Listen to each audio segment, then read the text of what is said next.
to welcome you to yet another week of the Politically Correcting Podcast. Even again. How do I forget this?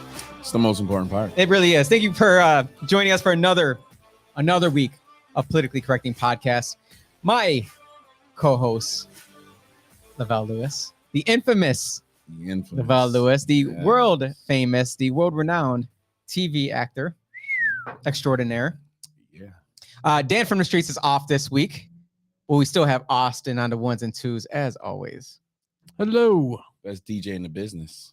You know it. Let's get the party started where we always share a drink with friends while having open dialogue, and being able to still walk away, always being friends. Cheers. Salud. Mm-hmm. Here's my much anticipated monologue. The verse of the week, the verse of this week, and really the mission of the podcast in general, is Ephesians 5:11. Take no part in the unfruitful works of darkness, but instead expose them. I started this podcast over a year ago now to bring common sense to the divisive world of politics and culture so that like-minded individuals of the center or partially leaning either way could see a reflection of themselves in me and be more motivated to get actively engaged. It was never to slander or attack anyone, especially a friend or colleague, but to find a way to meet in the middle with those who I don't necessarily agree with, or I may not necessarily agree with, should I say, but could at least have an open and honest conversation with them over a drink and walk away knowing we at least tried to find somewhere in the middle. I must step up and acknowledge that as a podcast host, person whose name is on the podcast except for tonight, I take full responsibility of righting the ship of the conversation in a more timely manner. I believe our listeners would prefer to hear us engaged in a lively but respectful banter. So I want to first say to any colleagues who felt offended by what was said on the podcast 2 weeks ago, that we certainly derailed quite a bit from the original mission of the podcast. And I was slow to react due to the conversation quickly deviating from a talk about new gun laws. That's what we were talking about. That's what the entire podcast was about, was new gun laws and how it affects us on an everyday basis. I was simply caught off guard. And didn't know how to react in the moment. So any ladies who believe we were portraying toxic male traits, I want to make sure you know that small 5-minute snippet from an entire 90-minute conversation was nowhere close to what we normally discuss on this podcast. And encourage you to listen to the many female guests we've had in the past. They've been on the show. We've had plenty of conversations with strong females, some very, very intelligent females on this podcast. And we've never had an incident like this, never had a problem ever before. I highly encourage you to go through the many podcasts we've already had. We are now turning the page to continue focusing our attention on exposing, as the Bible says, works of darkness. And I'm going to go ahead and let Lavelle address the hypersexualization of our world today. And I'm going to go refill my drink. Oh, go ahead. Definitely do that. And I do think that it would be appropriate that I do address the comments, because it did come from me, myself and I, and a lot of the reactions from it definitely hit in a lot of different areas, especially one when you're being told that you hate women, which is beyond the truth. But I do apologize for the way it was taken. I do approach this as a show as well, and have said a lot of very positive things about the women in this world, because I do hold them very, very high within my life, based off of the women who are close to me and who I hold dear, true to myself. So I will never, ever, ever allow anybody else to characterize me as someone who thinks otherwise just because of a moment that was within other places would be a private conversation. And I think that's what adds to this show's authentic nature is that, we speak from our hearts and our minds. And when it comes out, it sometimes comes out straight and direct. But I do wish that someday, as a country, we can learn to separate seriousness from banter and be able to really see someone's character before you judge them overall. So I just wanted to say that. And again, I apologize for how this has gone on and became the local story of the year. Cheese Louise. And with that, Austin, and when Jose brings his behind back in here, we're gonna have a good show. So thank you for all the supporters, though. Oh my gosh, the people who have been following us and have been supporting myself and especially Jose. The fact that we have people who support the First Amendment right and who still believe in this country, that you can stand up and say something and not be lynched and lose your position, lose your place in this world just off of exercising that right. So I do, like I said, I apologize for how it was taken, but not apologizing for opening my mouth. I'll never do that. So All right, I'm back. here we go. Ready to get us into the podcast? Yeah, we got a podcast to do. Yeah. Let's get into it. Let's talk about some stuff that the people really want to discuss out here, because I think that everyone's tired of this conversation because this doesn't decide who we are. No. So let's talk about the daily COVID update. Do we have the sound for that? Did we decide Did on we decide on Not this? doing- we decided no, on we All did right, not. daily one COVID for the update. conspiracy. Yeah, let's We do got- we it. got Oh, that yeah, one that's what it covered. was. But we should go back and kind of tie what we were talking about together, because Sure. I do think that there is a lot of hypocrisy within just how we handle sexualized comments and sexualization within this country. I do think that there is a huge double standard. Should we talk about sexualization? I think happening we in this country right should. now? I All think right. we should. Let's do it. Let's do it. Let's bring up cuties. So this has been a huge issue, and I say this because I'm aware of that that type of entertainment, with young girls being used and exploited in a sexual manner at very, very young age. Would the dancing. parents think it's sexual though? Yeah, absolutely. Okay. It makes a lot of parents uncomfortable. But you find yourself going along because of a good majority of the other parents aren't saying anything or aren't speaking up.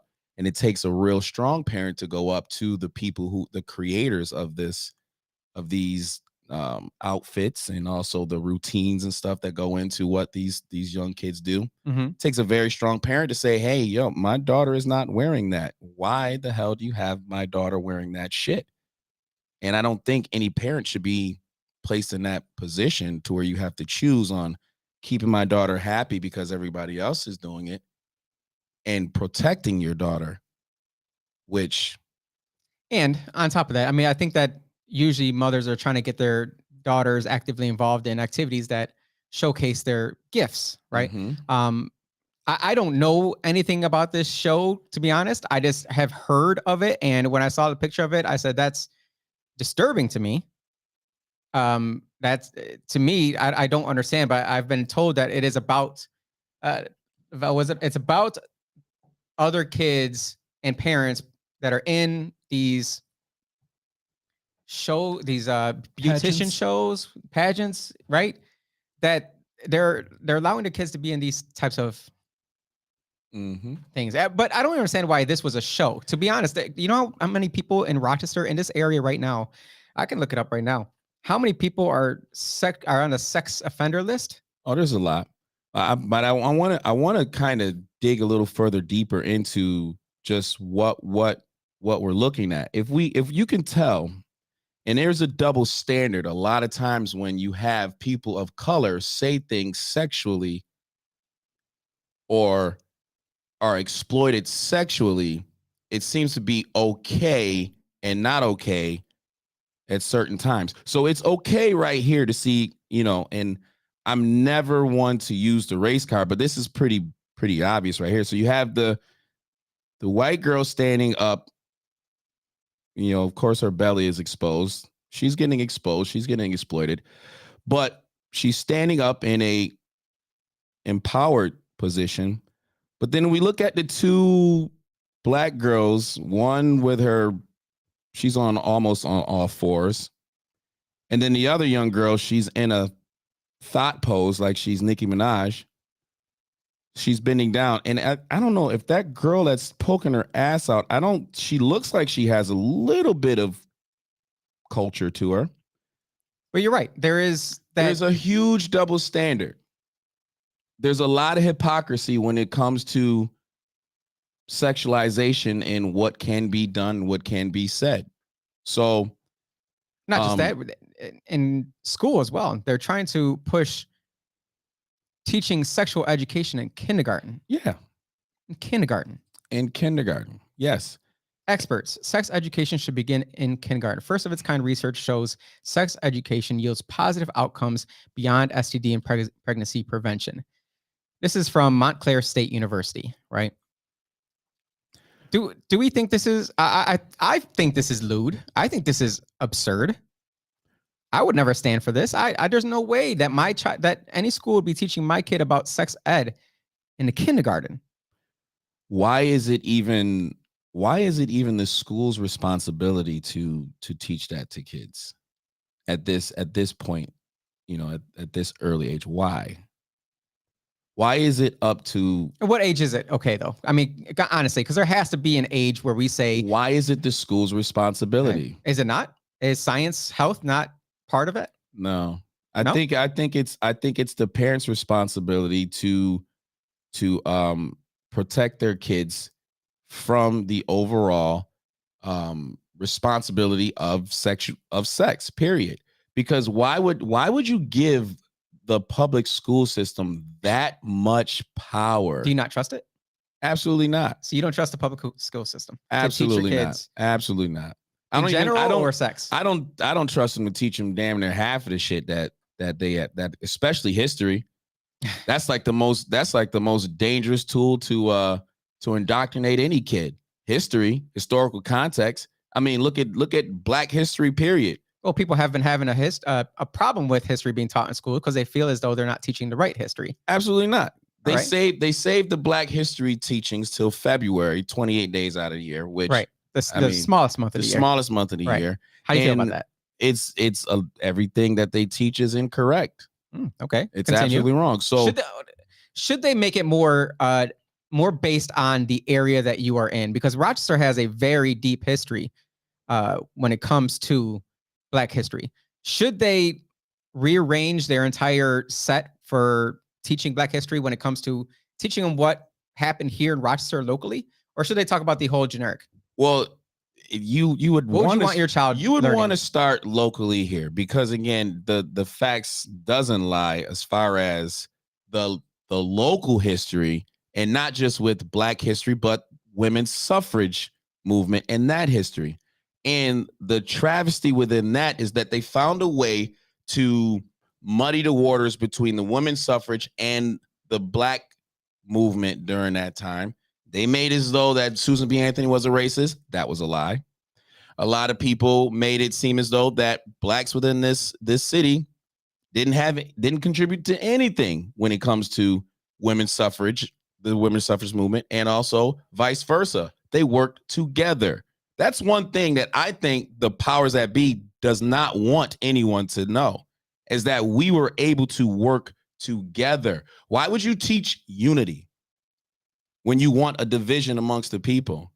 It's the greatest way to conquer them and control them, right? You have a separate group of ideologies that believes one thing, and you can either go to one way or another. You can move the herd one way if they don't think this way. You can move the herd this way if they don't think that way.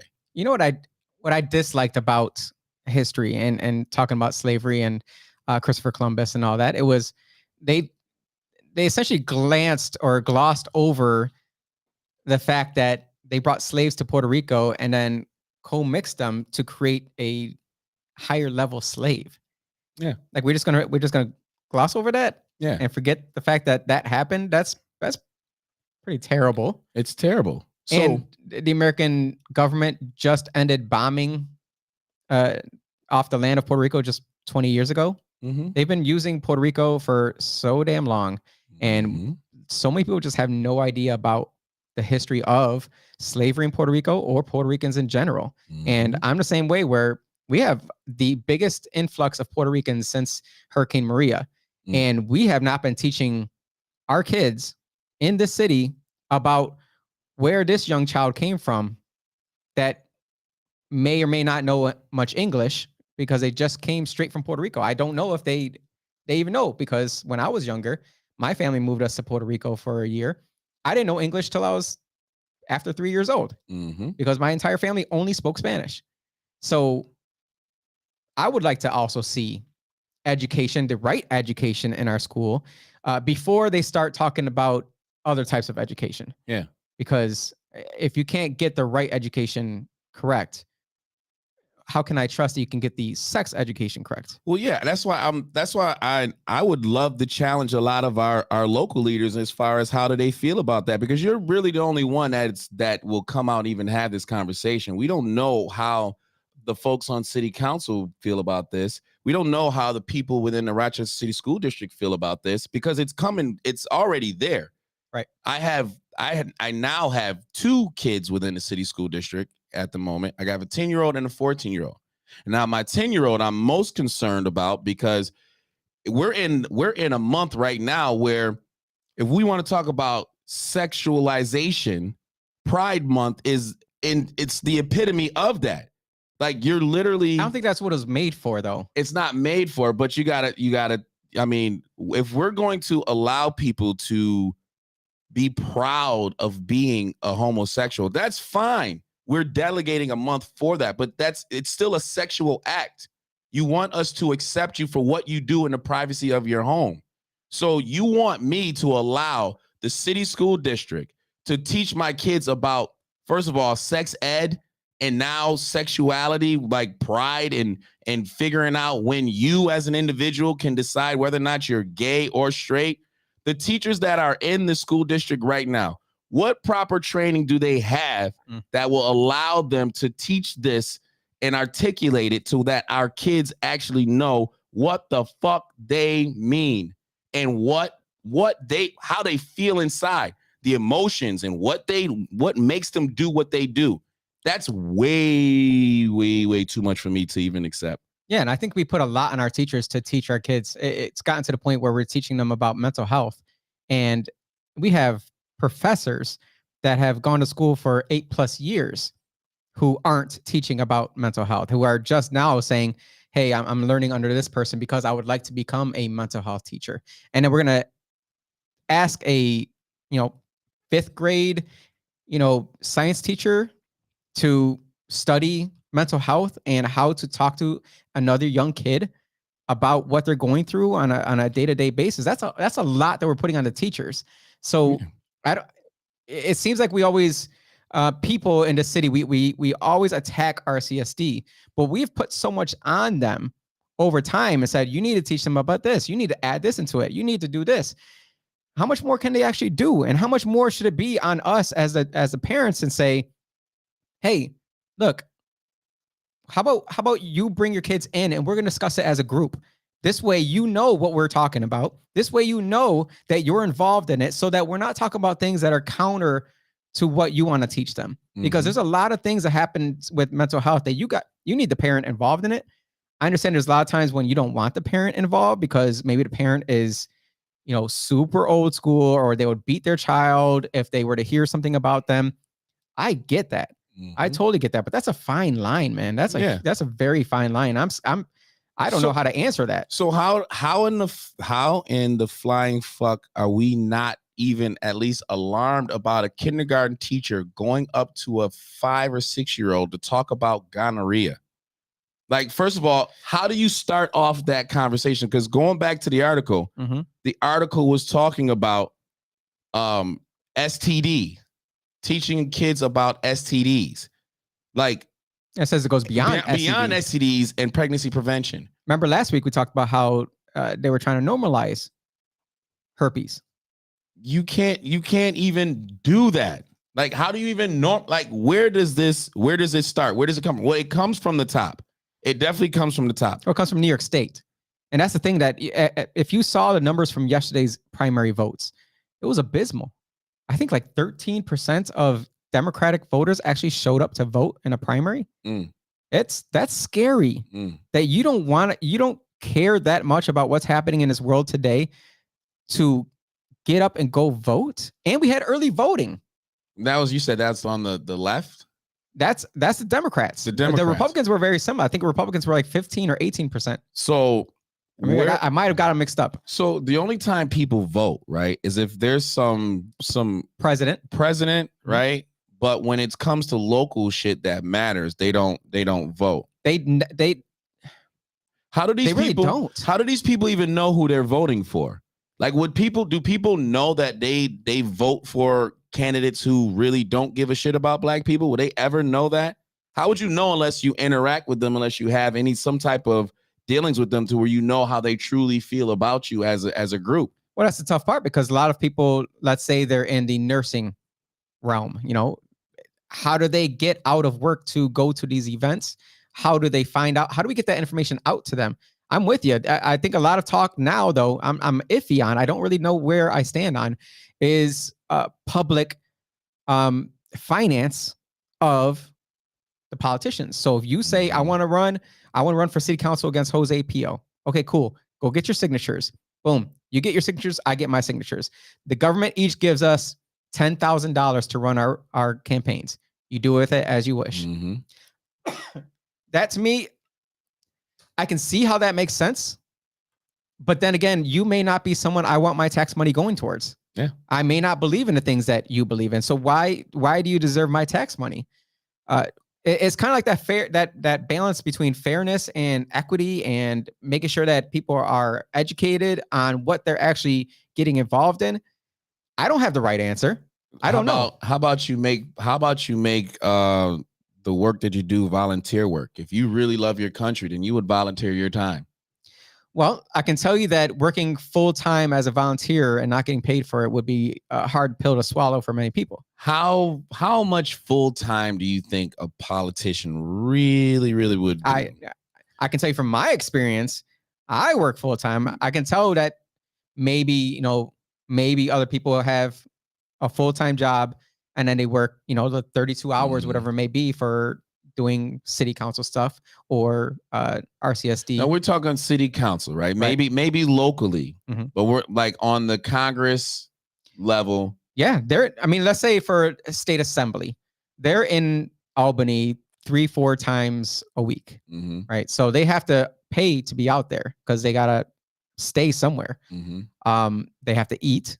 They got a family at home. They're not traveling back and forth. So I can't. So who's their supervisor to make sure they report to work on time? Well, I can tell you from city council that you report at the beginning of the year what your month typically looks like. And then they just equate that out for the rest of the year. They assume that in a winter months you might do less, in the summer months you might do more, and it kind of just equals out. I have probably a lot more meetings that I go to personally than maybe other people do. I go to a lot more city events. A lot of people see me at ribbon cuttings and grand openings and stuff like that. I try to go to other places that I try to say, hey, I even though I don't represent this area, I still want to make sure that you understand that, I represent businesses, and I appreciate you, opening up your business in the city of Rochester. So there's people out there that don't have the time that I have. I have my own business. I work for myself, so I have more time to do those kind of things. Right, but you're not gonna use an excuse to not show up. If you can show up, you can show up. If you can't, you can't.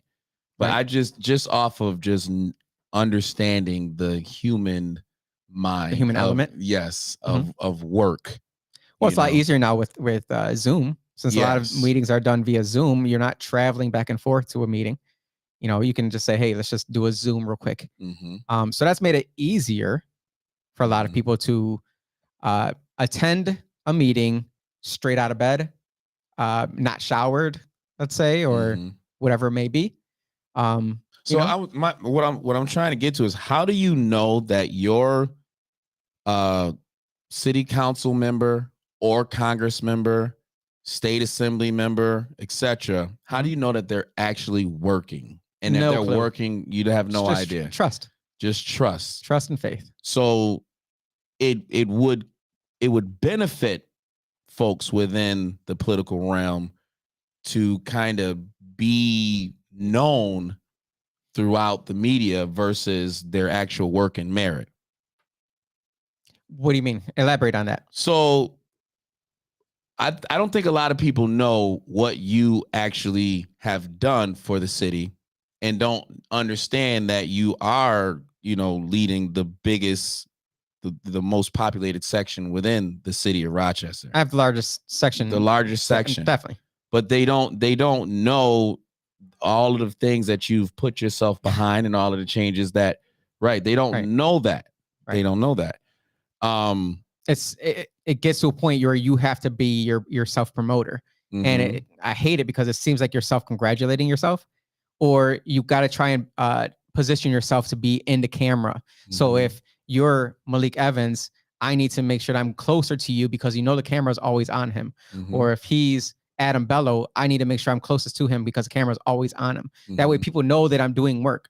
It sucks. That is the worst part of it. I have brought up for the city to start sending out newsletters for us, under the city dime, to say, hey, you have a communications department and a marketing department.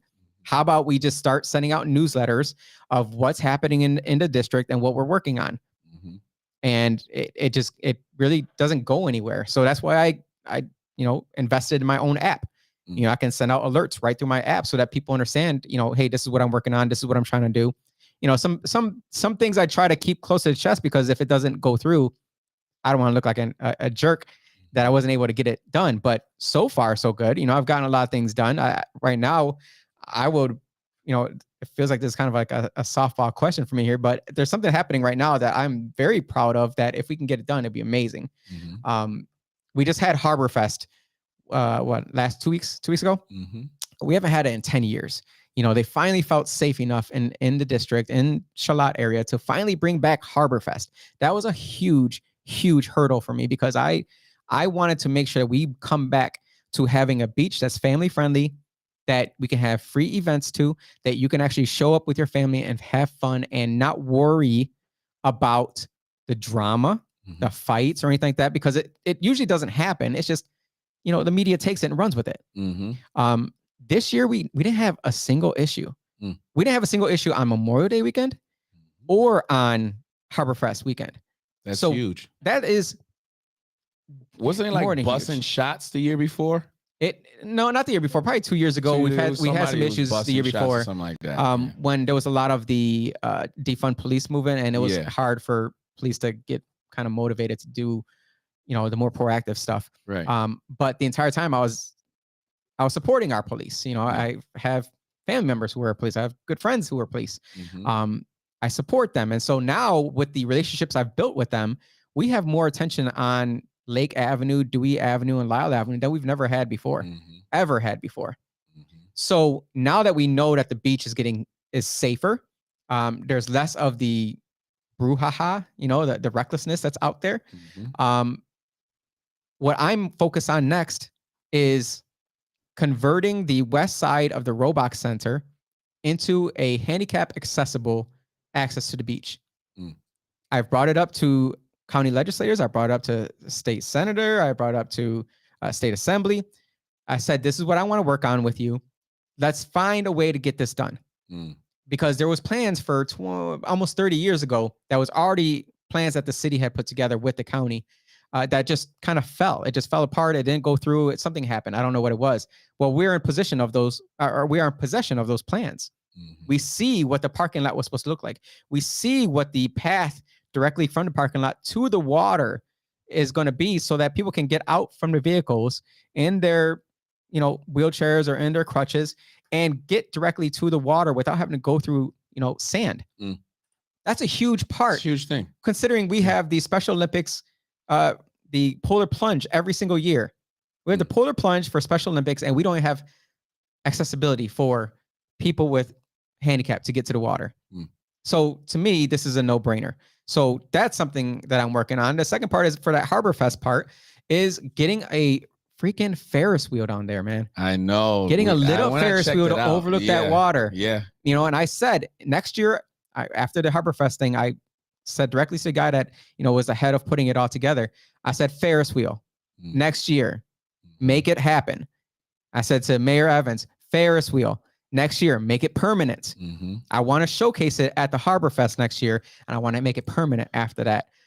So that would be huge for that area, because I really believe in Charlotte being one of the last places that people will visit. Right. Will come from other parts of the state, the county, the city to come and stay, especially for weddings. I'm trying to get a small boutique hotel to come down there as well. Cool. So I'm talking to different developers. That sounds pretty. And cool. I'm trying. You're working. It's all behind the scenes, though. You don't see the coffee meetings that I have in the morning, right? To talk to these people and say, how can we make this happen? What can we do for this? But it sounds as though it's an entrepreneurial approach, but you're using the resources that you have to better the city. Well, it's not just resources. Obviously the background that I have, but also the relationships I've had. Right. Exactly. And that's not to leave out the other sides. We're talking to a developer about freaking Tent City. Converting that into housing for veterans. Yeah, that's going to be huge. That's I'm talking to the Veterans Outreach Center. I've specifically told them that we need more housing and more veteran outreach in the Lyle Ave area. And every one of them agreed. So there's things that are happening in the background that people don't know about, but there's happening. So politicians do work. I don't think I'm the only one that does these things. It's the type of work is what I'm talking about. The type of work. A lot of the work that it seems like a lot of our other city council members do is a lot more social activist type work. You're there. Maybe. You're there. You are there to represent the entire city, not just a specific demographic that you want to use certain trigger words to try and pull them in. Not all of them. I mean, we have people not all of them, but at-large members versus district members. Right. Well, I'm just just trying to connect just the differences between yourself and others within. I'm trying to connect how we got to this conversation. Well, we got to we got to it just based off of asking about what people in government actually do with the low voting, and I do think that we need to do a better job with making people aware with who they elect in office. Because again, and why did they elect that person? Was it because you saw them on TV, or was it because you know exactly what they stand for? And I'll be god damn if we. Oh yes, right. Gosh darn it, right? Be damned. I'll be damned if I continue to allow people to use a platform for whatever reason to just garner votes without any merit behind what they do. Show me what you do. Show me why you are a leader for this city. Don't get up here and try and score political points. Don't get up here and try and garner and get some damn sympathy. No, show us what you do now. Show us what you can actually do for the city of Rochester. Don't sit up there and just collect a paycheck, because I know the health benefits are really, really good through the city of Rochester. They are. I don't even take part in them because I'm a VA, but they are good. Listen, I know you can get very, very comfortable with doing absolutely nothing. You can. Probably. You can get very, very comfortable. So, I don't know. Maybe you can help us within this show. I want to take it to the road. I really want to take the intent for the past couple months that we have been working together, because you weren't here from the beginning. You weren't here last year. You came in like 4 months after I'd already started it. The intent was, after a couple months of us all working with Dan from the streets, was to take it to the streets. Mm-hmm. And something I really want to do is actually have these types of conversations with real people on the streets, the real people, because all we hear are the people on Twitter, the people on the social media world, the people who stay on those social media as well as stay on the news channels, because there's not many people in the city of Rochester who actually are part of that crew, because as we see, only 15% of them showed up to vote. Yeah. So obviously a lot of people are just not that invested in what's happening. Well, we got our show.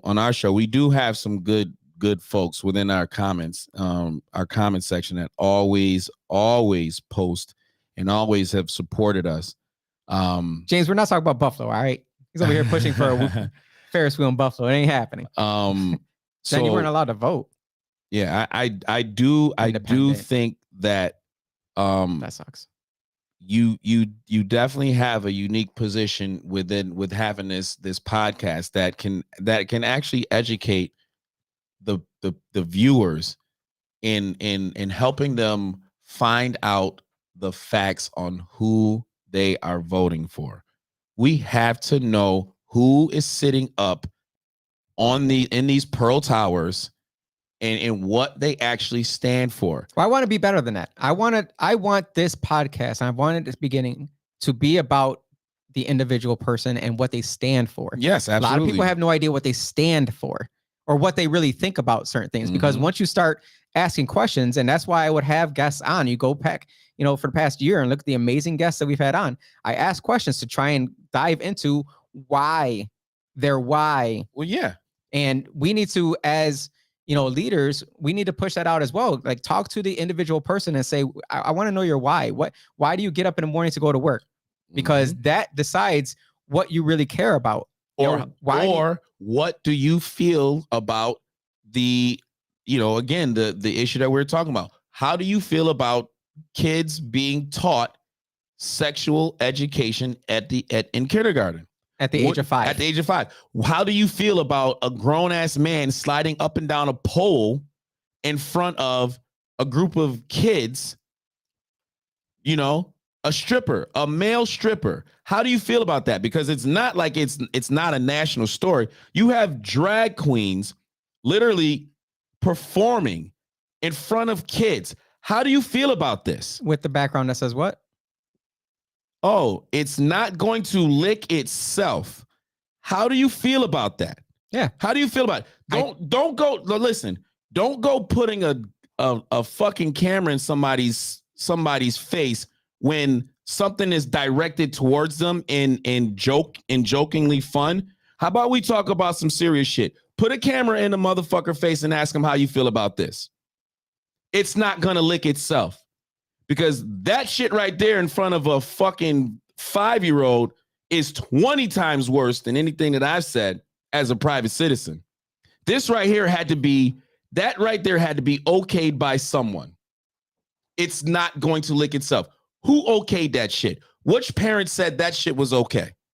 And as a politician, I'm gonna ask you, Jose, because you're on the spot right now. And I already know what your answer is. Do you? I don't know what your answer is, but I kind of have an idea as far as where you align on it. Right. But how do you feel about that? Well, I have different ways of looking at it, right? Because that's why I always talk to people individually, because I need to know their why. So there's a couple of different ways to look at it. Number one, as a parent, you have the right to bring your child there. And if you want to bring your child to a bar and a drag show, a brunch drag show, or a reading at a library that's, being read by a drag queen, that is your choice, right? I believe in freedom. That is your choice. This person who is in drag, that is their freedom to be in drag. They want to dress however they want. They want to perform however they want. That right there is the freedom behind it. Now, if you're going to talk to me about my personal beliefs, whether or not I would bring my children there, or if I think it's okay for somebody to bring my children there, no, I don't think it's okay to bring my child to a bar and in the background with it saying it's not going to lick itself, with a cross-dresser dancing in front of them and this is the PG picture. I didn't choose the other picture with the kids putting dollar bills in the man's underwear. Oh, I didn't choose that picture. It gets even worse. It gets a little more sleazy to me. Like that's not okay to me, you know. And a lot of people don't think.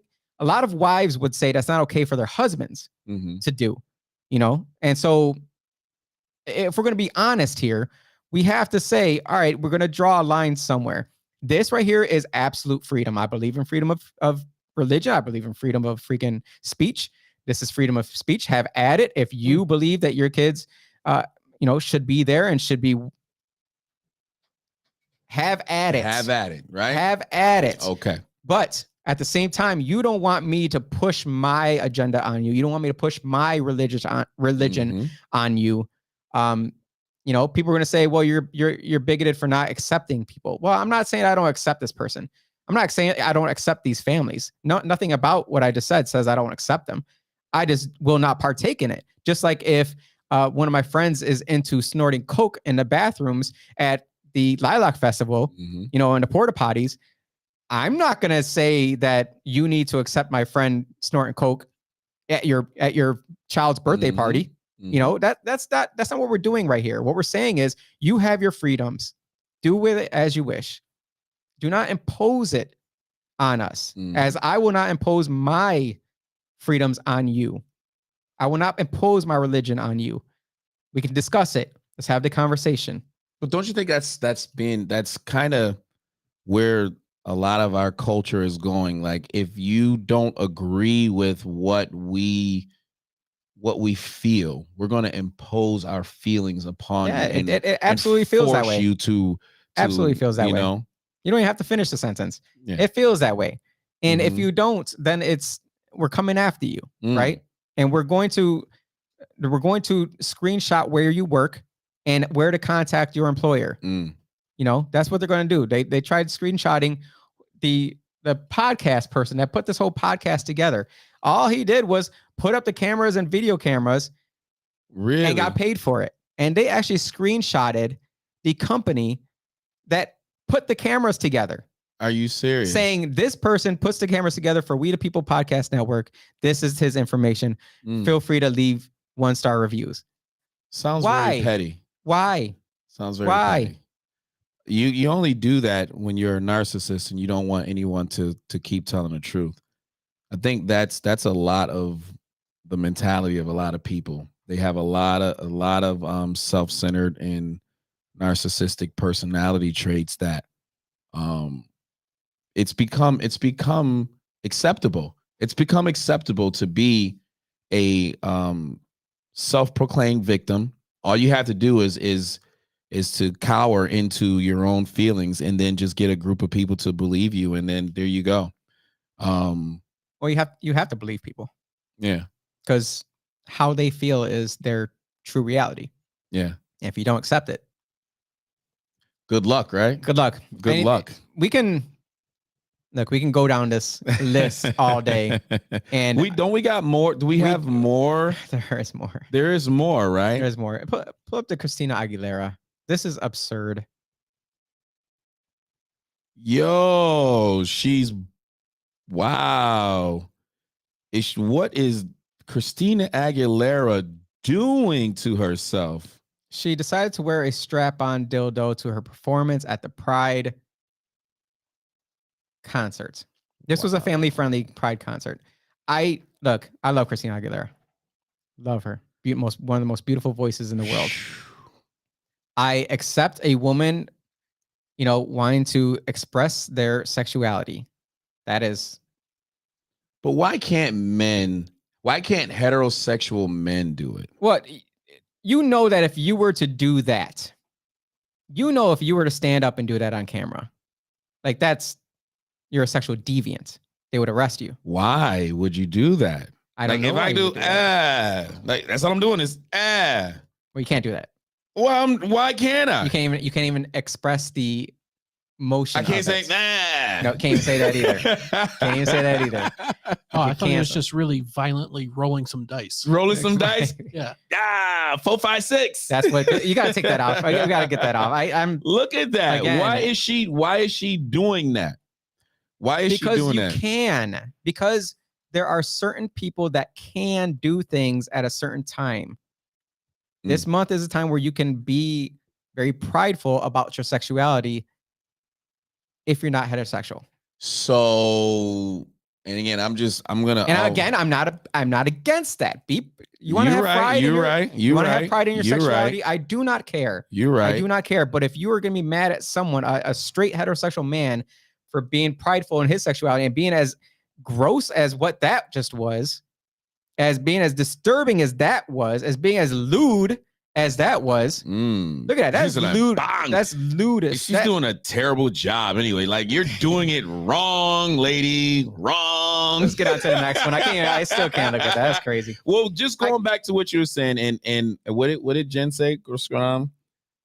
Yeah. She's your favorite ever. Yeah. It was, you know, I do think a lot of our women today, and I do, and shout out to a lot of women that can kind of allow men to be men, because we have to give them a lot of credit because they are a very small minority. All right.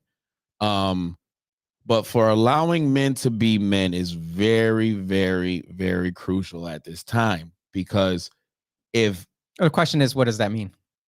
What, being a man? Yeah. Well, that's the next question. What is a man? What does that mean? Well, a man is just being secure with your own sexuality, right? Okay. Being secure within your own sexuality, within your own manhood, and being free to be who you are. As men, it can get uncomfortable at sometimes because we have that, a real man will bring that dominant energy to the table. And it is unfortunately the way humans work. Mm-hmm. We operate within an alpha beta hierarchy. Exactly. So natural. Hierarchy. So why at any given moment, right? It's so susceptible to be demonized, but be pretty much put on a pedestal when you're the opposite of that. If you are a feminist, right? Wasn't that society today? I mean, we're seeing it with a lot of people who are being put on a pedestal that don't belong there. Why? Right. Why are they there? So why are we doing that when we know for a fact when the shit hits the fan, who are they turning to? Who the hell you're gonna go get? Who are you gonna turn to right the ship? Right. Who are you gonna get to pick up that heavy ass shit that you can't pick up? Who are you gonna get to solve these complex problems? Because for some reason or another, you don't have the testicular fortitude to figure it out. And that's okay. It was always okay since I don't know how, like, I don't see Adam and Eve. Exactly. I don't see within the animal kingdom, there's a fucking confusion within that. Confusion. There is no confusion. So why is it just because we are some conscious beings that we have to struggle with this? Like, I have no problem with a strong, independent, powerful female. I have no problem with a strong, independent, gay male or female. I have no problem within that. But you're not going to do at the same time try and diminish me and emasculate me ever. Yeah. I don't care who you are. It's not going to happen. So why are they doing it? It's more than that too, because what we're seeing is when you look at the mass shootings that are happening all across the country and what just happened in Buffalo, we see that the demographic tends to be the same. A male. A male. Why is it that females aren't shooting up schools? Why is it that females aren't shooting up malls or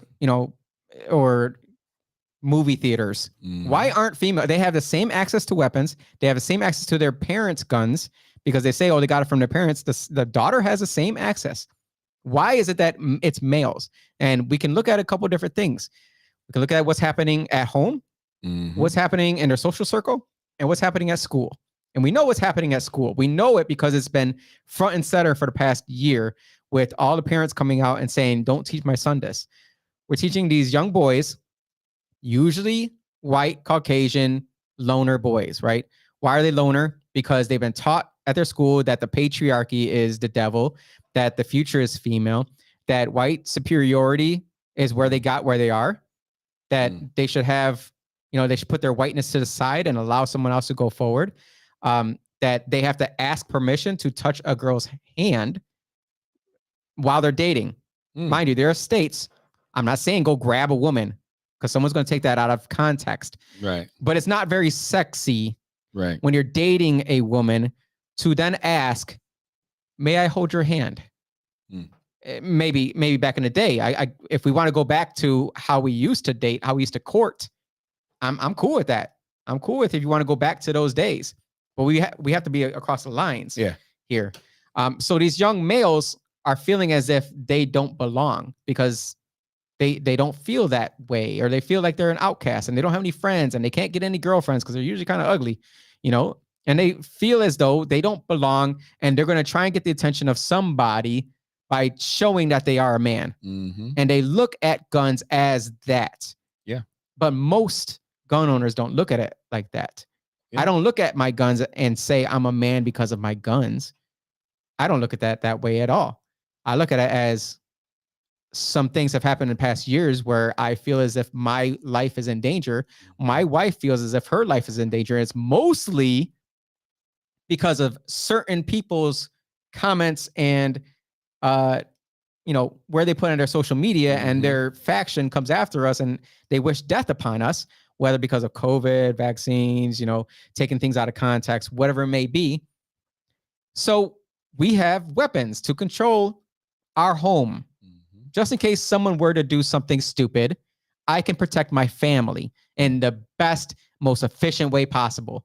I don't want to have a conversation with the guy that broke into my house to rape my wife. I don't want to have a conversation with that man. Because that stuff happens though, right? It's a possibility, right? So you should have that right. We had a guy just like 2-3 weeks ago that broke into a house to rape a 16-year-old girl at gunpoint in the city. Don't think that this stuff isn't happening. People are breaking into houses to rape. All right. It's a reality that you're bringing to light. Very much reality. And not even that. It shouldn't even have to get to the point where you're afraid of being raped. If someone breaks into my house, I have every right to make sure they do not bring harm to my family. Simple as that. If I feel like my life is in danger, that is why I have my weapons. I don't use them for fun. I don't go out shooting things and blowing things up. If you do, I don't care. Do it. Have fun with them. I don't care, because they can be fun depending on the type of weapons you have.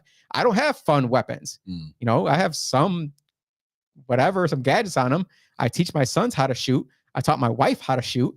I taught them how to break down a gun, how to clean a gun, how to operate it, how to treat it exactly how they should, and not to ever go into the case where I keep them or the safe that I keep them. Don't ever look for the key to unlock them. Don't ever freaking find the bullets that you can load them with. That is not your job. It is not your job, little boy. My job is to guard your life. If I'm not there, my wife's job is to guard that house. And we are fully capable of doing it. Bang, bang. Just don't do it. There's nothing in my house worth your life. Not a single thing in my house worth your life. That is part of being a man, protecting your family, putting your life at risk for other people. This isn't something that you just come across. You don't read it in a book, right? You don't look at it on social media. Join the military. Find out what kind of man you are. Yeah. Maybe you aren't. Maybe you're just not meant for the military. That's fine. That's cool. Some people aren't, man. Choose your own destiny. So I want more politicians like yourself that can actually articulate the importance of that nuclear family, that family structure, because what has been happening to a lot of families is that infiltration.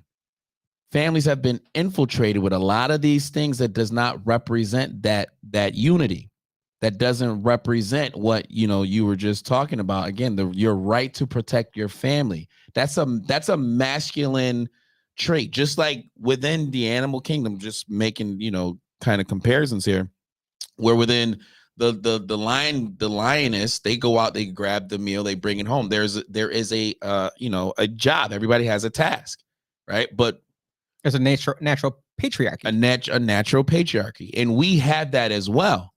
And it actually has worked. But for some reason, somehow, we've been distracted and been moving away from that by bringing all these different types of facets that people believe is the proper way to keep a family together. But I don't really think there's evidence of it actually truly working.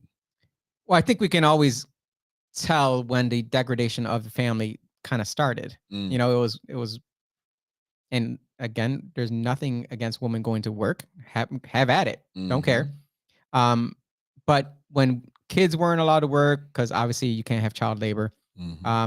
When men were off to war and they needed women to work, and then they raised the minimum wage, and then they came out with the birth control, and now we have it where companies are literally paying you, if you are pregnant, we'll pay for you to go to a state that will allow you to have an abortion.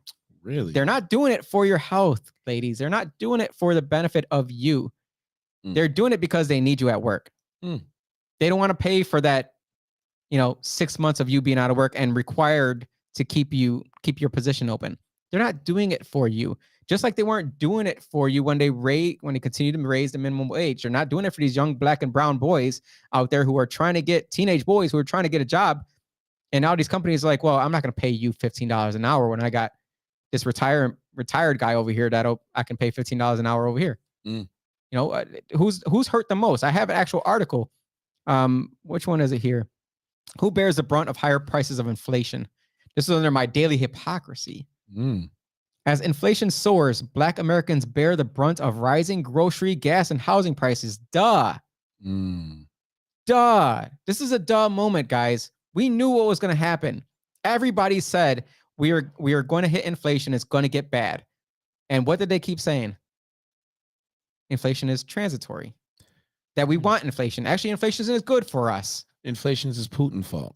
Inflation is Putin's fault. Somehow before he even did anything, it was Putin's fault. Putin, COVID was definitely part of it. I mean, let's not lie. You can't pay people to stay out of work, pay companies to shut down, and then not see an increase in prices.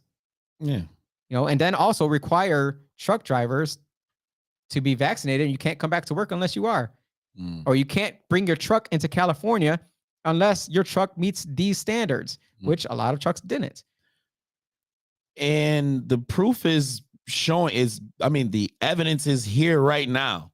We see it here in Rochester. This is not just a national thing. The evidence is right here for everyone to see, and go back, not even in history, go back 2 years ago, go back a year ago, and really evaluate the people who were giving the rhetoric that supported the changes that they told us was the right changes to make.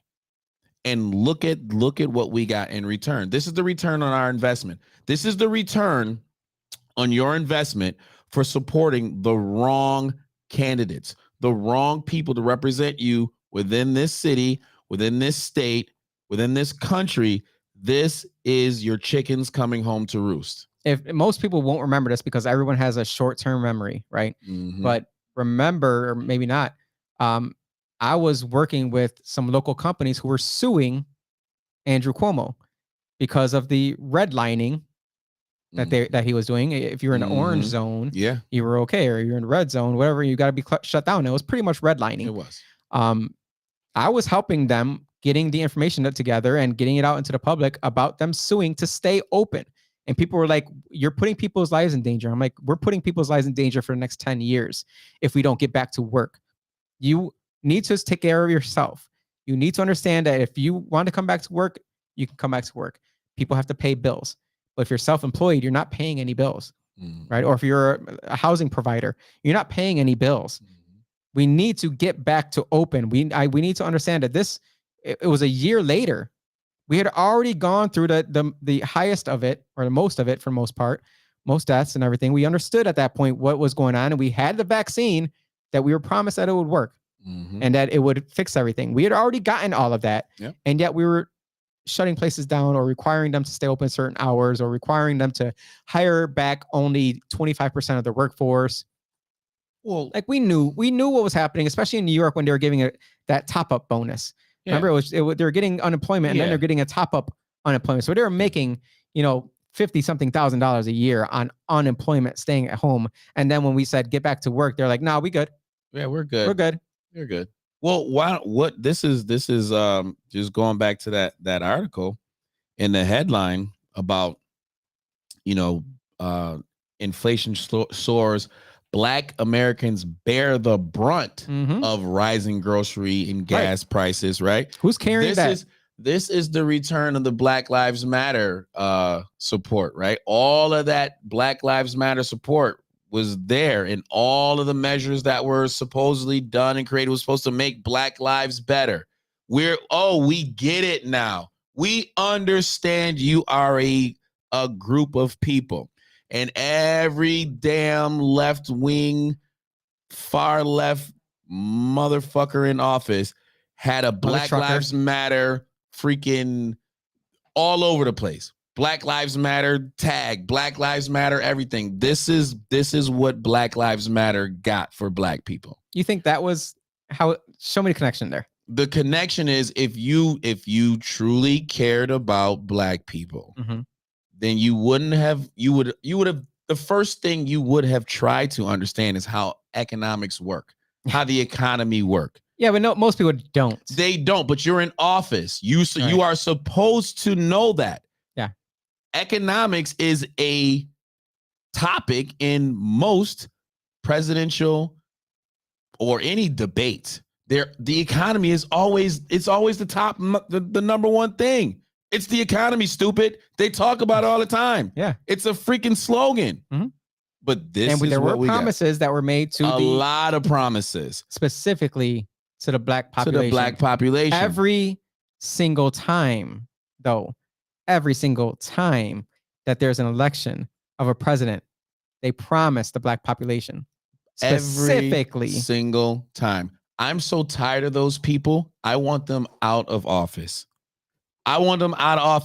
Pull the record of every single. That's what you should have. Maybe you should start a website that says, these are the politicians that have actually done things for black people. Absolutely. For not handouts, but things that actually improve the quality of life. Yeah. For people of color. I don't want a candidate to sit up there and say, I'm strongly supportive of Black Lives Matter, because all it is just a slogan. It's rhetoric. It's rhetoric, exactly. And unfortunately, a lot of people are not spending the amount of time to do their research and actually, don't go off of sound bites and newspaper articles to make you believe that person's actually working. Well, that's all that the higher up politician. Oh, I shouldn't even say higher up. That's what a lot of people believe in with politics, is that they make me feel good. They make me feel hope, right? Hope was the slogan for Obama, wasn't it? That was Obama, and that was also it was Hope and Change, and then Hope and Change was Bill Clinton also. Yeah, Hope was Bill Clinton. Yeah, and then Hope was also, it was Jesse Jackson. There's a common theme with that word hope. Yeah, and it seems like they are targeting a specific group because, let's face it.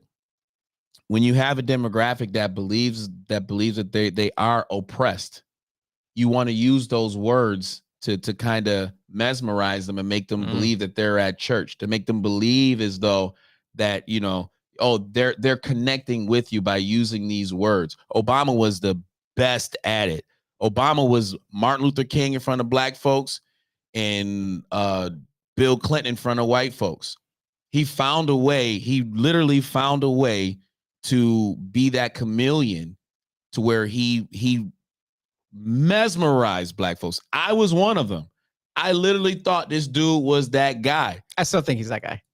I don't. Just from if I were to have the perfect representation of how a president should act, maybe not legislative wise, maybe not, politics wise, whatever, but just how a president should look, feel, talk, act. That's what I enjoyed about Obama. He did a good job. I mean, again, you have to pull off that smoothness if you know what I mean? If you want to connect to the like a lot of folks our age. We was like, yo, man, look at this dude. This dude cool. He got like an ivory suit one time. Yeah. So we've been duped within the black community multiple times with these type of words, and I'm tired of it. I'm tired of fake ass politicians acting as though that they care about black people in their plight. Those days gotta end. If there's one thing that I will do while I'm on this show, is I will make sure I bring heat to the fire of these fake ass politicians out there acting as though that they care about black people, that they want to empower black people, that they want black people to really stand up for themselves and articulate a point that they give a fuck about, that they believe that they can do it on their own. I don't need to go to any government official for help. I don't need your help. Sometimes you might need help. I don't need your help to pick me up from my bootstraps, is what I'm saying. I don't need that. Well, something that is happening local, or another thing that's happening local. Pull up the Trillium Health, please. What is that place? It's it's a health place. It's usually for what I know them for mostly is like needle exchanges. A lot of the LGBTQI folks, that is like a free center for a lot of outreach. So they're the strange monkeypox one. This one's really weird to me.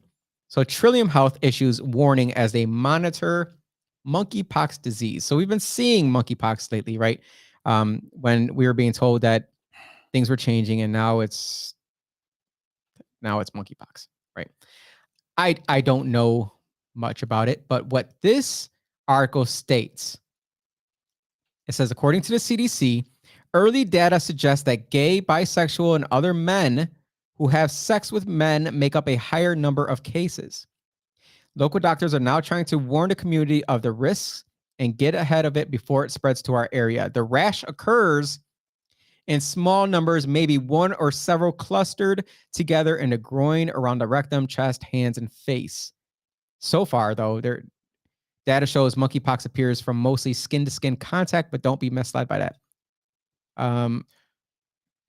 Dr. Valenti said this message is not to stigmatize those in the LGBTQ community, but to raise awareness of how quickly this viral disease can spread.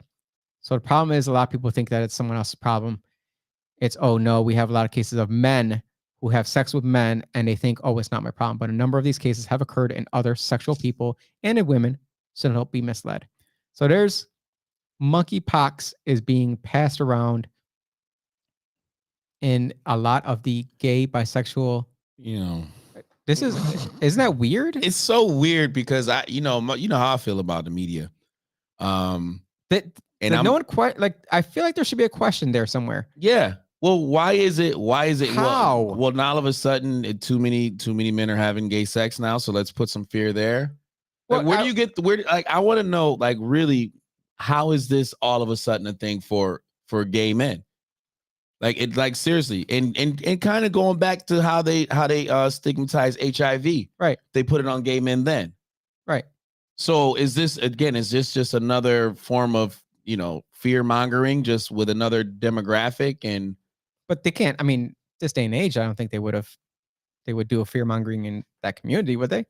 Well, what date is that? That's June 28th. 28th. So Pride Month is ending pretty soon. So maybe this is just a way to, now you have their attention. Let's create some fear so we can probably get some monkeypox vaccinations going. I don't know. I just think that's my question would be, explain to me how. Explain to me how gay men pass it more than anybody else. Exactly. It makes no sense. Right. So it's fear mongering. I'll throw out a wild theory. Go ahead. Just please. Yes. So I guess my theory would be that so it's spread from skin to skin contact. Okay. So if a couple of gay guys got it, they just had a bunch more skin to skin contact, prolonged skin to skin contact with people in their demographic, doing whatever they're doing, and so that's why it just keeps sort of spreading within those circles. But what if the gay guy gets with the bisexual guy? And the bisexual guy actually got it from the female. and then he passed it to the gay guy. Right. Yeah. So who that knows? pretty much kills that argument because the bi guy got it from the Well, female. they said, it's not just gay men getting Right. it. So, They just said, right. So maybe it's just, They're saying they make up a high number of cases. Right. But none in Rochester. So why is Trillium Health? It makes me want to ask questions, and It's a that's what I money miss grab. in the media is ask more questions about it. Yeah. Ask more questions about it, especially with this next disease X. Wait, what? Disease X. What the? That's the first question there is, what is disease X, right? This is let me get to where I can read it on my phone here. Listen here we go. to the experts. Why top experts are warning of another COVID-like pandemic. All right, so they're saying we're living through another pandemic area, and disease X could be just around the corner. All right, why? Later on, it says why experts are warning of another pandemic. You gotta hear this part. Several studies have pointed out that there are high chances that the cause of the next pandemic could be climate change. What? The rising temperature will lead to the forcible relocation of wild animals to more populated areas. Hence, this will drastically increase the risk of a viral jump. If you have rising temperatures, why would you go to a more populated area? We know the city is hotter than anywhere else. The pavement, the cement, the buildings, the people breathing, sweating. It's hotter in more populated areas always. It's not, I'm not making things up here. Mm-hmm. New York City is hot. Yeah. It can be hot. Cars, exactly. So why would the rising temperature lead to the forcible relocation of wild animals to more populated areas? It says it will drastically increase the risk of a viral jump to humans, leading to the next pandemic. This is, and we got a lot of dumb doctors out there. I'm just gonna say no. well, I'm not we going to got a go lot of against the doctors on this one. This should we be got a lot on of dumb experts.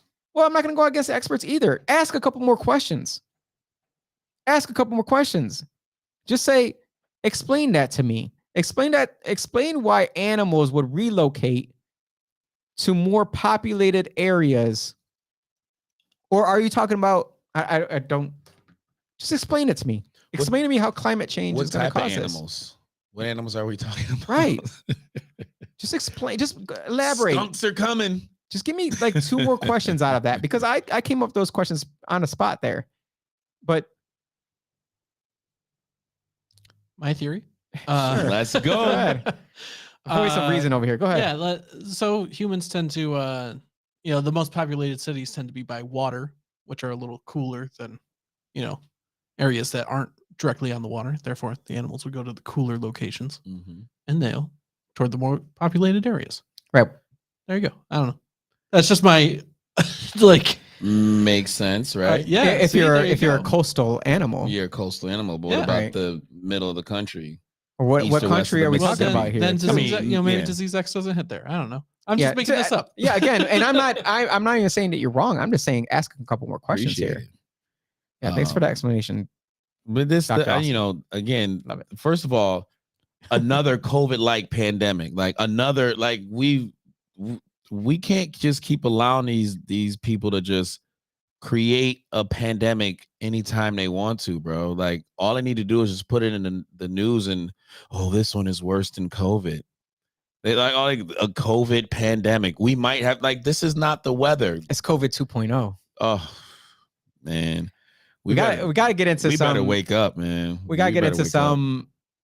At least one of the conspiracy theories. Play the music. Oh yes. No. Dang it! Come on. Oh, there we go. Nailed it. First try. As we are working through the kinks of our Pull up the beef thing. Remember when those cows just like died last week, 2 weeks ago? the cows, the chickens, Yeah. everybody. Like 3,000 of them died in one night because of heat stroke and stuff like that. Well, I found information from March, middle of March here. CRISPR, CRISPR, cattle cleared for the first time by FDA. The animals carry a Mm. gene that helps them beat the heat. So these are beef from certain gene edited cattle is safe to eat, the FDA says. I don't trust anything that the FDA tells me that's safe to eat because chicken can come with a certain amount of pus in it. Cow beef can come Are you with saying a the certain amount FDA of... has lost credibility? Oh, the FDA has lost 100% credibility. They literally just shoved fake ass vaccines up everybody's Guess what arms they with right. no testing. Allegedly. In the article, it says this approval came through a short form process because the genetic makeup was like existing cattle, and the trait is natural in some breeds. Mm, So they're messing with the DNA of cattle of course. to make them more heat resistant. And this was 3 months before 3,000 cattle just Mm. flipped upside down, legs in the air, died of heat stroke. When did like countries like Russia and China and UK, when did they start rejecting our beef? Oh man, a long time ago. I'm Long pretty sure. time ago, right? Pretty sure, long time ago. So what was it? And I do know just off of you know knowing how the FDA goes through their auditing process. It's a short form, I'm sure. No, absolutely not. For anything to come to the open market, the FDA does a huge, they definitely do a very hard audit. But other countries, they audit a little bit more harder. They audit a lot harder than our FDA. And the FDA has definitely profited from a whole bunch of other outside sources throughout the years. Allegedly. Allegedly. Well, my question to bring it, I try to always bring it back to local, right? Mm-hmm. Try and bring it back to local. Am I going to know if the meat I bought is from CRISPR cattle? Or will I know that how will I know what meat to buy in the future? Grab that ribeye, throw it on that grill, see how it cooks. If that doesn't cook the same way, you know this ain't no real ribeye. If you got to increase the heat Oh, because it's heat resistant. if it just comes up looking like it's freaking wood. It's like that Walmart Oh man, that Walmart ice cream sandwich that doesn't melt in the heat. The fat doesn't, fry up perfectly. If it doesn't taste the same, if the fat on the beef doesn't taste the same, Okay, that might be it.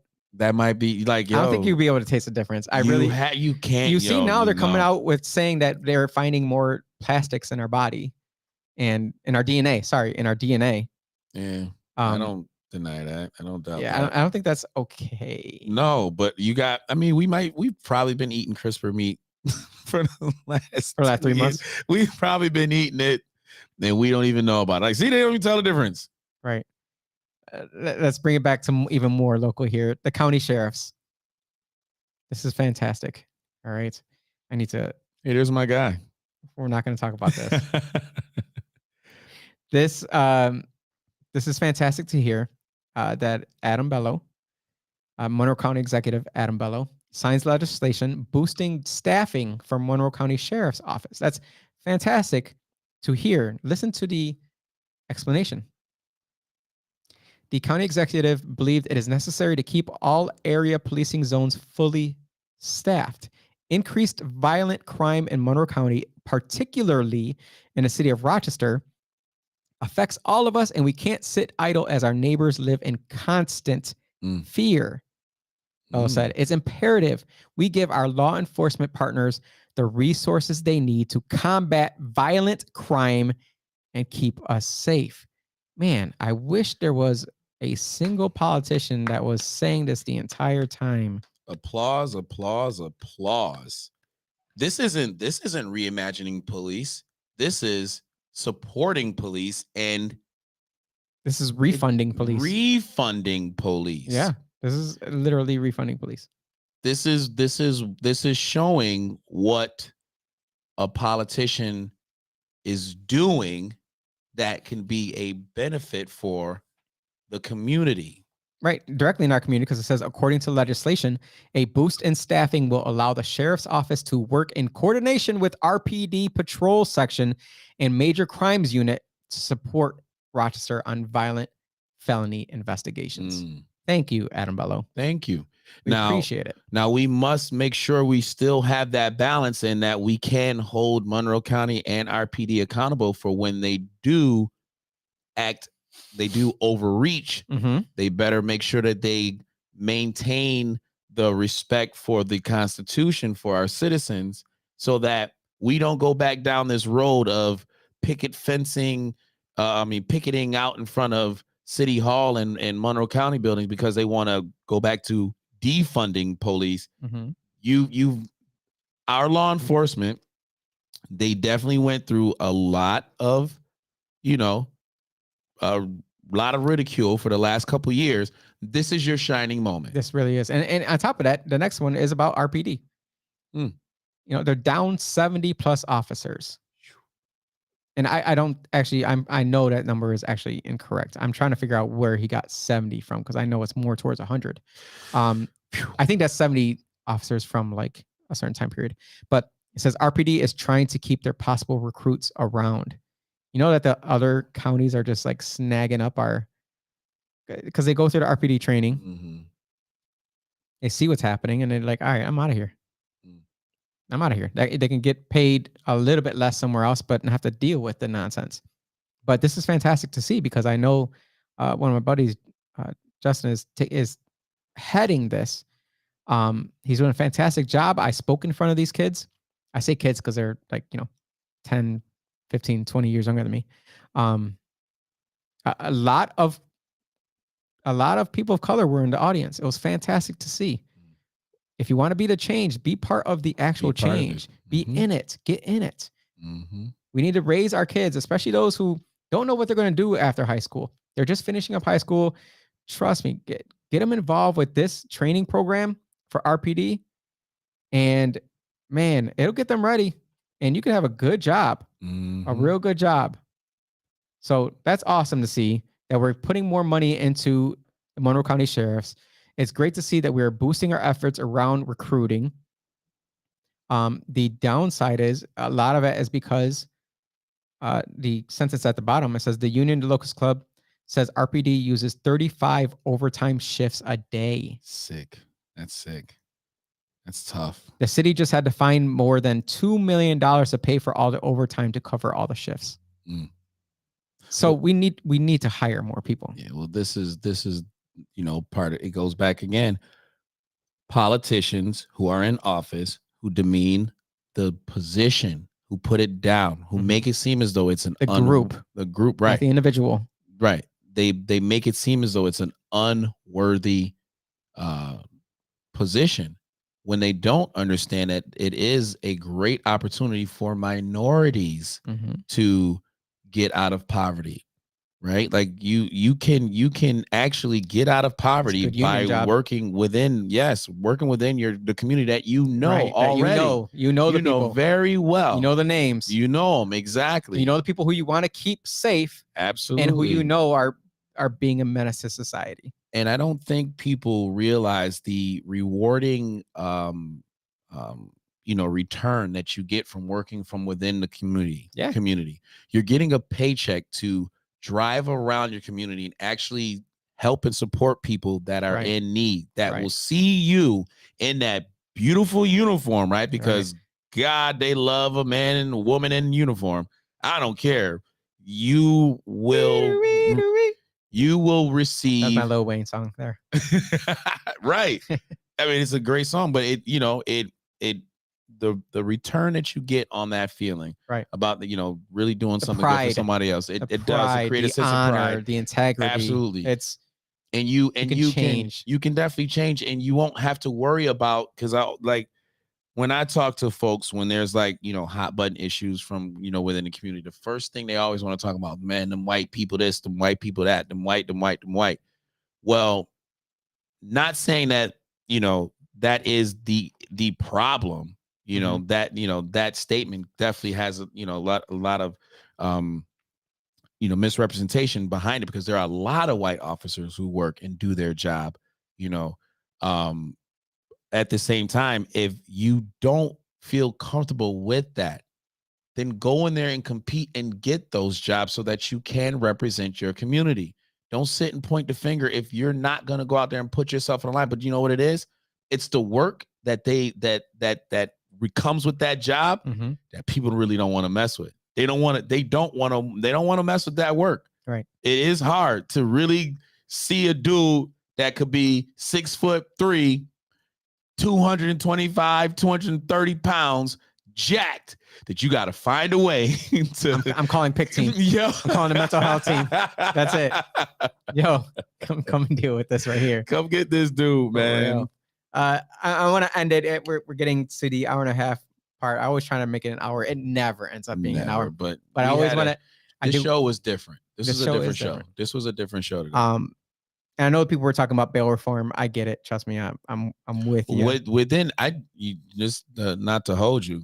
The bail reform. There's some folks within Monroe County Sheriff that absolutely believe that there needs to be on both ends, not just on the side where we need to restore a lot of the policies, but from within that, just the conduct from within the jails. Yeah, absolutely. I don't think anyone's against that. Right. I really don't think anyone is against that. I really think that people are okay with reimagining the prison system, because it seems like a revolving door in and out, and they don't want people getting out of jail with mental health, bro. It really is. That's it really is mental health out here. Yes. And then it's a mental health issue in there. Yes.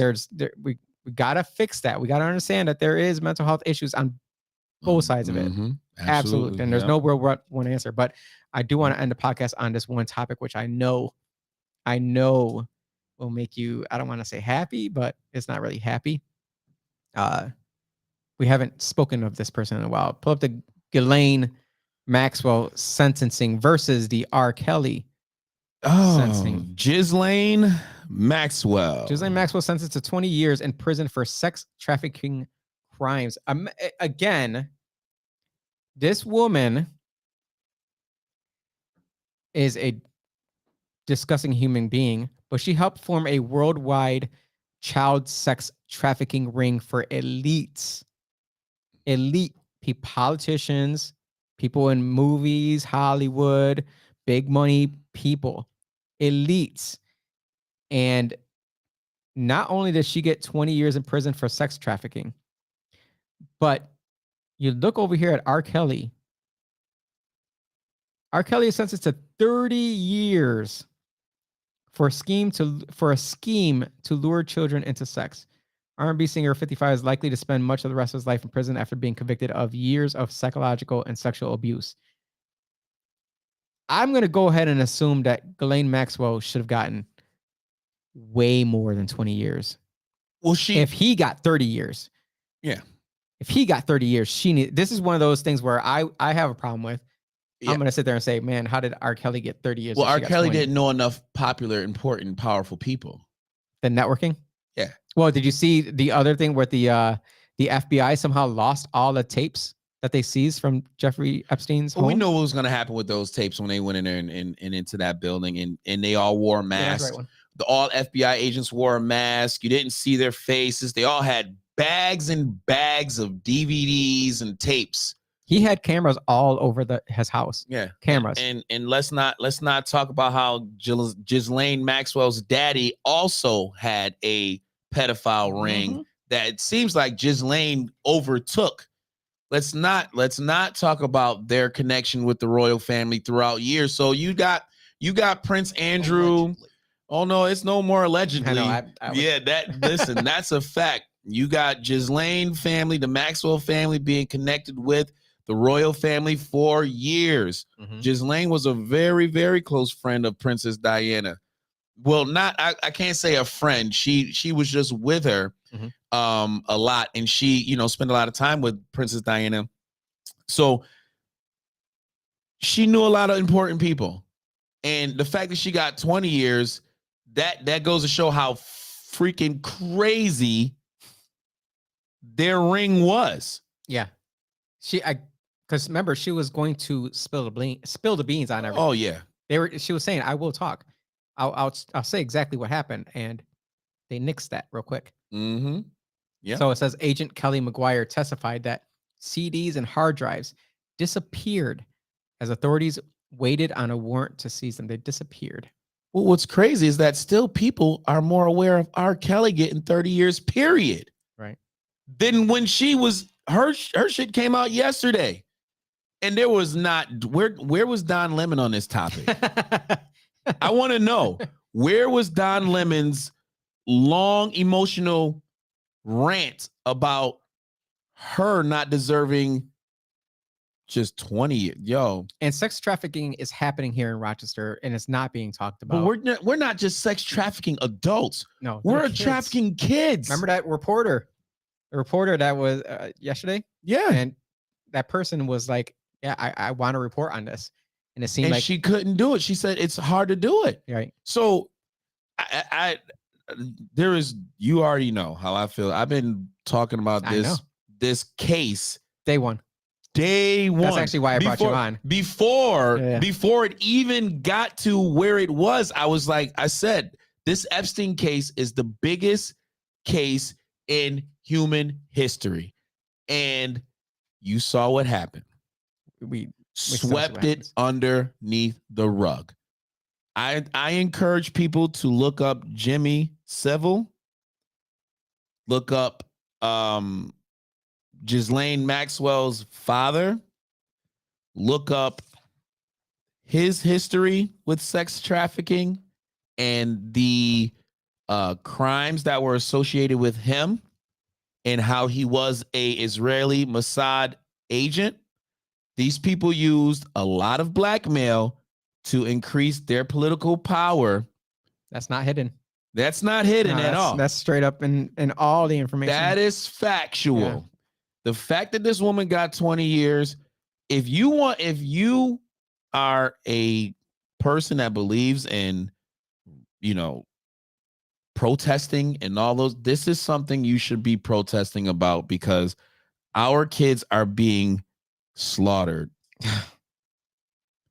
and preyed upon and being used as financial gain, used for financial gain by nasty predators on high elite levels. It is no more a secret. Right. It's no longer the names a secret. were out there. You saw the names. It's right here. Donald Trump was listening in the names as well. Let's not pretend like he was part of it. Well, here, and just to add a little more to it, Donald Trump, Jeffrey Epstein, and Robert Kraft. Now, remember, let's not forget about Robert Kraft, the loves NFL. prostitutes. Yes, they all lived on the same street down there in Florida. Now, where there's smoke, there's fire, of course. So Robert Kraft's sweetheart deal that he got out of his situation. Yeah, he did. The woman that was managing that massage parlor was from South Korea, I believe. Okay. And the conspiracy within it was that the music. Yes. The conspiracy here was she was getting people from South Korea. Juicy girls? Yes. Bringing them over to the United States, and they would have to work for their visas. Yeah. Work for their freedom. Work for their freedom. And that Robert Kraft was actually financing that whole thing. Now, just imagine how many young men and women that you're pulling from this small little massage parlor that no one knows about, that you can easily transport all throughout your rich friends, that where you can have your nice little sex slave and no one knows that she ever exists. This shit is so big, people. The Charlotte's Web is so big. And more we spend so much time yelling at each other, arguing with each other, getting mad over just all this other shit that don't really matter. For each argument that we have, a kid is being abducted every single time. Yeah. So keep that in mind. Ghislaine Maxwell got off we'll see how long she lives. Well, we'll see what jail she spends her time in. Oh, hopefully not the one in Brooklyn. wasn't Brooklyn, whichever one, Cuomo or Bill Clinton or anybody that has any type of, connection to, keep her out of that one, man. Keep a camera on her at all times too, 24/7. They couldn't during the trial. Why would they? Oh my gosh, you're right. We never seen her face. Is she even even in jail? Possibly. She's probably on that island. Yeah, she's gone. She's gone. She is gone. But I appreciate you guys coming on and listening to yet another week of the Politically Correcting podcast with us. And we always have a great time. And we are getting back to our original roots of just having this genuine conversation about the things that matter to the people the most here. And I appreciate you spending time with us. But at the same time, if you feel it in your heart to tweet, Instagram, Facebook, John Leguizamo or Kanye West, letting them know that I am still trying to get a hold of them so that they can be on the podcast. Reach out to them. Let them know they need to be here having these conversations with us. Austin, hit that funky music.